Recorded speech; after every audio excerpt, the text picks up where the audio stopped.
तो आज मैं आपको एक अनोखी रहस्यमय कहानी सुनाऊंगा। अगर आप चैनल पर नए हैं तो अभी सब्सक्राइब कर ले, क्योंकि यह मेरा दूसरा नया चैनल है।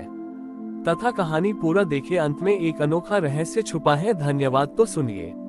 एक समय की बात है, एक घने जंगल में एक तपस्वी रहता था जिसका नाम शांतनु था।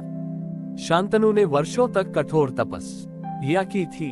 उसने अपने शरीर को अनेक कष्ट दिए थे, धूप, वर्षा और ठंड में बिना विचलित हुए ध्यान किया। उसकी तपस्या इतनी गहरी थी कि उसने कई दिव्य शक्तियां प्राप्त कर ली थी। धीरे धीरे उसके मन में अहंकार घर करने लगा। उसे लगने लगा कि वह किसी भी साधारण मनुष्य या देवता से श्रेष्ठ है। शांतनु की तपस्या और उसका बढ़ता हुआ अहंकार कैलाश पर्वत पर महादेव के ध्यान से छिपा न रहा। माता पार्वती ने महादेव से पूछा, हे प्रभु, इस तपस्वी के मन में अहंकार की छाया आ गई है, क्या आप उसे सही मार्ग नहीं दिखाएंगे? उद्धरण चिन्ह। महादेव मुस्कुराए और बोले, प्रिय, जिसे अपनी शक्ति पर अहंकार हो जाए उसे सीधे सीधे ज्ञान नहीं दिया जा सकता। उसे स्वयं अपनी गलती का एहसास होना चाहिए। महादेव ने एक साधारण किसान का रूप धारण किया और शांतनु की कुटिया के पास पहुँचे। किसान के रूप में महादेव के हाथ में एक हल था और वे अपनी जमीन पर खेती कर रहे थे। शांतनु ने किसान को देखा और उपहास करते हुए बोला, हे मूर्ख किसान, तुम ये क्या कर रहे हो? क्या तुम्हें नहीं पता कि यह धरती सिर्फ मेरी तपस्या के लिए है? तुम्हारी मेहनत व्यर्थ है, क्योंकि मेरी शक्ति इसे बंजर कर देगी। किसान के रूप में महादेव ने विनम्रता से कहा, हे तपस्वी, मैं तो बस अपना कर्म कर रहा हूँ। हर बीज में जीवन छिपा होता है और हर प्रयास में एक उम्मीद। यदि आप अपनी तपस्या से मेरी मेहनत को नष्ट कर सकते हैं तो आप अवश्य ऐसा करें। शांतनु का अहंकार और बढ़ गया। उसने अपनी दिव्य शक्ति का उपयोग कर उस भूमि को बंजर करने का प्रयास किया। उसने अपनी सारी शक्ति लगा दी, लेकिन कुछ नहीं हुआ। किसान की जमीन वैसी की वैसी रही और उसमें से हरे हरे अंकुर फूट रहे थे। शांतनु क्रोधित हो गया। उसने अपनी आंखें बंद करके और अधिक शक्ति लगाई, लेकिन परिणाम वही था। उसकी शक्ति उस किसान की मेहनत के आगे फीकी पड़ रही थी। अंत में शांतनु थक गया। उसका शरीर पसीने से भीग गया और वह जमीन पर गिर पड़ा। उसकी सारी दिव्य शक्तियां जैसे उससे दूर हो गई थीं। उसने किसान से पूछा, तुम कौन हो? तुम्हारी जमीन में ऐसा क्या है कि मेरी तपस्या की शक्ति भी इससे बंजर नहीं कर पाए? किसान के रूप में महादेव ने अपना वास्तविक रूप प्रकट किया। शांतनु ने जब महादेव को अपने सामने देखा तो वह उनके चरणों में गिर पड़ा। उसकी आंखों से पश्चाताप के आंसू बहने लगे।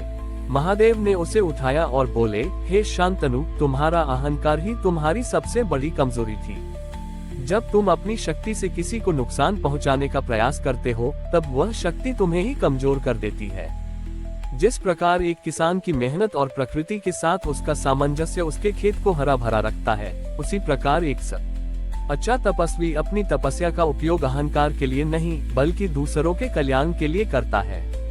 शांतनु को अपनी भूल का एहसास हुआ। उसने अपने अहंकार को त्याग कर फिर से तपस्या शुरू की, लेकिन इस बार उसका लक्ष्य आत्मज्ञान था, न कि शक्ति का संचय। महादेव ने उसे माफ कर दिया और उसे ज्ञान का सच्चा मार्ग दिखाया। ये कहानी हमें सिखाती है कि सच्ची शक्ति अहंकार में नहीं, बल्कि विनम्रता और दूसरों के प्रति दया में निहित होती है। अपनी गलती का एहसास होने के बाद शांतनु ने अपना अहंकार पूरी तरह त्याग दिया। उसने अपनी कुटिया छोड़ दी और एक साधारण साधक की तरह गांव-गांव भटकने लगा। उसका लक्ष्य अब शक्ति प्राप्त करना नहीं, बल्कि लोगों की सेवा करना था। वह लोगों की छोटी छोटी समस्याओं को सुलझाने में उनकी मदद करता। यदि कोई बीमार होता तो वह अपनी जड़ी बूटियों के ज्ञान से उसका इलाज करता, और यदि कोई निराश होता तो उसे अपने अनुभव से प्रेरित करता। एक बार वह यात्रा करते हुए एक ऐसे राज्य में पहुंचा जहां के लोग बहुत ही आलसी और लापरवाह थे। उस राज्य का राजा भी प्रजा की तरह ही था। वह केवल सुख सुविधाओं में डूबा रहता और अपने कर्तव्यों पर ध्यान नहीं देता था। धीरे धीरे राज्य की फसलें खराब होने लगी, नदियां सूखने लगी और लोग गरीबी से जूझने लगे। लेकिन कोई भी अपनी स्थिति सुधारने के लिए प्रयास नहीं करता था। वे केवल अपने भाग्य को कोसते रहते थे। शांतनु ने ये सब देखा। उसे समझ आया कि इस राज्य की सबसे बड़ी समस्या प्राकृतिक आपदा नहीं, बल्कि लोगों का आलस्य और निष्क्रियता है।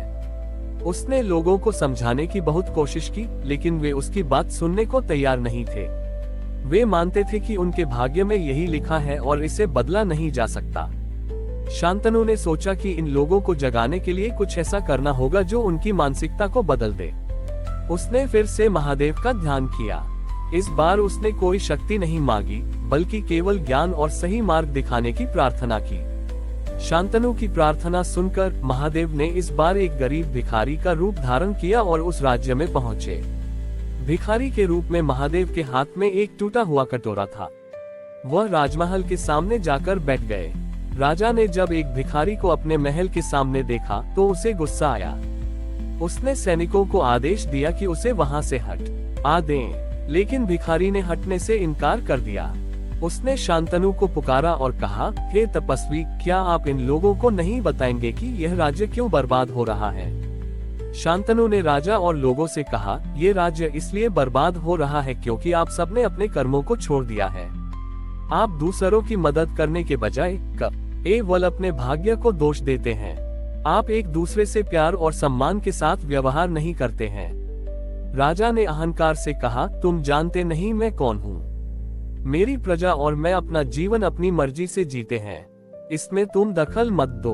तभी भिखारी ने अपने कटोरे में हाथ डाला और उसमें से एक सुनहरा सिक्का निकालकर राजा को दिया।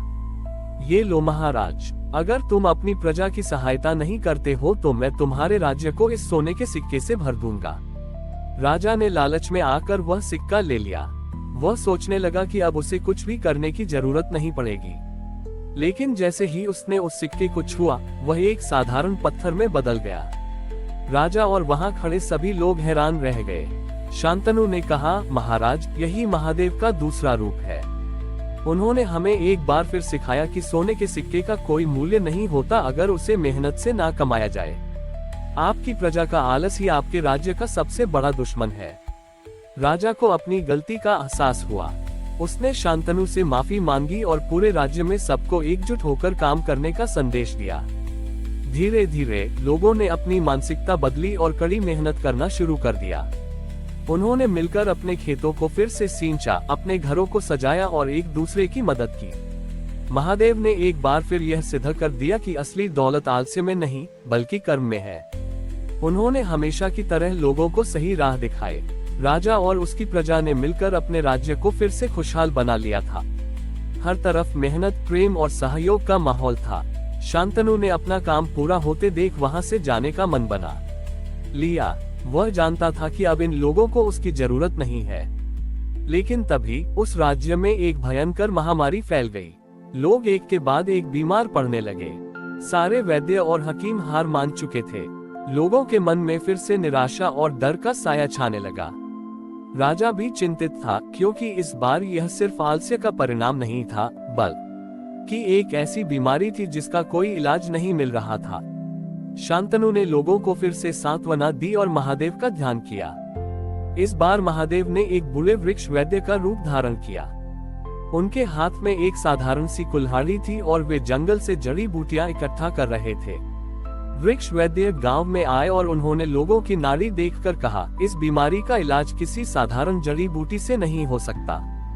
इसका इलाज तो आपके अपने दिलों में छिपा है। राजा ने पूछा, हे वैद्य, आप क्या कह रहे हैं? हमारे पास तो सब कुछ है, फिर भी हमारी प्रजा क्यों मर रही है? वृक्ष वैद्य ने कहा, आप सभी ने अपने राज्य को तो साफ कर लिया, लेकिन अपने मन की गंदगी नहीं हटाई। आप अब भी एक दूसरे की छोटी छोटी गलतियों को माफ नहीं करते, पुरानी बातों को दिल से लगाए बैठे हैं। इस महामारी का कारण यह है कि आपके बीच का प्रेम अब सिर्फ कर्म तक सीमित हो गया है, मन तक नहीं पहुंचा है। शांतनु को उनकी बात समझ में आ गई। उसने राजा से कहा, ये वैद्य सही कह रहे हैं। हमें फिर से महादेव की सीख को याद करना होगा। असली सफाई बाहर नहीं, बल्कि भीतर से शुरू होती है।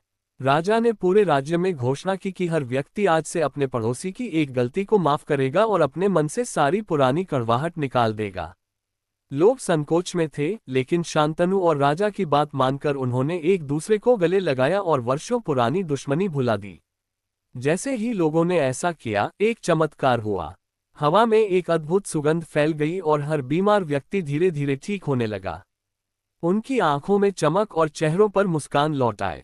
महामारी खत्म हो गई और वृक्ष वैद्य भी वहां से चले गए, लेकिन शांतनु और सभी लोग जान गए थे कि वह कोई और नहीं बल्कि स्वयं महादेव थे। इस बार महादेव ने सिखाया कि सच्ची शुद्धि बाहरी प्रयास से नहीं बल्कि आंतरिक शुद्धि से आती है। जब हम दूसरों को माफ करते हैं और अपने मन से घृणा हटाते हैं तो हमारा जीवन ही नहीं बल्कि पूरी सृष्टि शुद्ध हो जाती है। शांतनु ने अपना जीवन लोगों को यही ज्ञान देते हुए बिताया और वह राज्य हमेशा के लिए आपसी प्रेम, कर्मठता और क्षमाशीलता का प्रतीक बन गया। हमारी और भी आध्यात्मिक एवं अनोखी कहानियां देखने के लिए हमारे चैनल पर जाएं तथा धार्मिक एवं पौराणिक अनोखी कहानियां हमारे चैनल पर है। कृपया जाके देखें तथा हमारे चैनल को सब्सक्राइब करके रखें और वीडियो लाइक जरूर करें। धन्यवाद।